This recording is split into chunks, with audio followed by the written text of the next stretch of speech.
Upravljanje in privatizacija medijev ob hkratni prekarizaciji ustvarjalcev medijskih vsebin ima za učinek provincializem, ki vladajočim omogoča, da imajo monopol nad interpretacijo globalnih družbenih in političnih procesov. Z enakim pritiskom k provincializaciji se soočamo v vseh domenah produkcije človeka po človeku. Pritisk državne kontrole, privatizacije in prekarizacije se dogaja v znanosti in izobraževanju, kulturi in medijih, socialni varnosti. S prepovedjo sklepanja avtorskih pogodb in zaposlovanja v javnem sektorju so številne prekerne delavce in delavke odrezali od virov dohodka in jim preprečili opravljanje njihovega poklica. Kulturi, na univerzi, v medijih.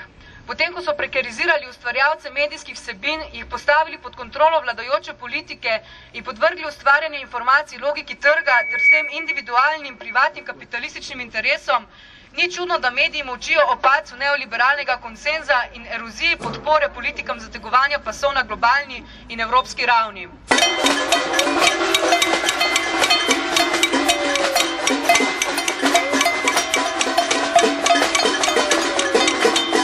Vlada je v času tako imenovanih pogajanj o varčevalnem paketu s socialnimi partnerji diskusijo s pomočjo ukročenih medijev speljala na teren plač v javnem sektorju, medtem ko je njen cilj korenito zmanjšati kvaliteto javnih storitev in podvreči kulturno in medijsko produkcijo, znanje in izobraževanje, zdravje in socialno varnost državi in trgu.